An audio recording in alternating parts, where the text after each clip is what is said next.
Today is the lesson of Python comments from the Python tutorial. So, Python comments. Comments can be used to explain Python code. Comments can be used to make the code more readable. Comments can be used to prevent execution when testing code. Creating a comment. Comments start with a hashtag and Python will ignore them. For example, here. Comments can be placed at the end of a line and Python will ignore the rest of the line, for example here.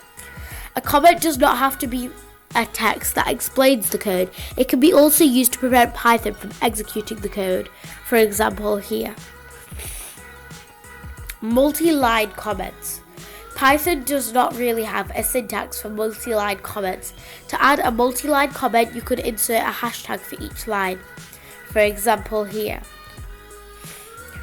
Or, not quite as intended, you can use a multi-line string.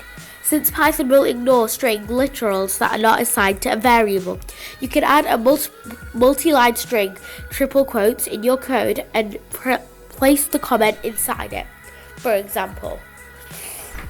As long as the string is not assigned to the variable, Python will read the code but then ignore it, and you have made a multi-line comment. That's it for today. Next time, join me to learn about Python variables. Test yourself with exercises on W3 Squiggles. Bye!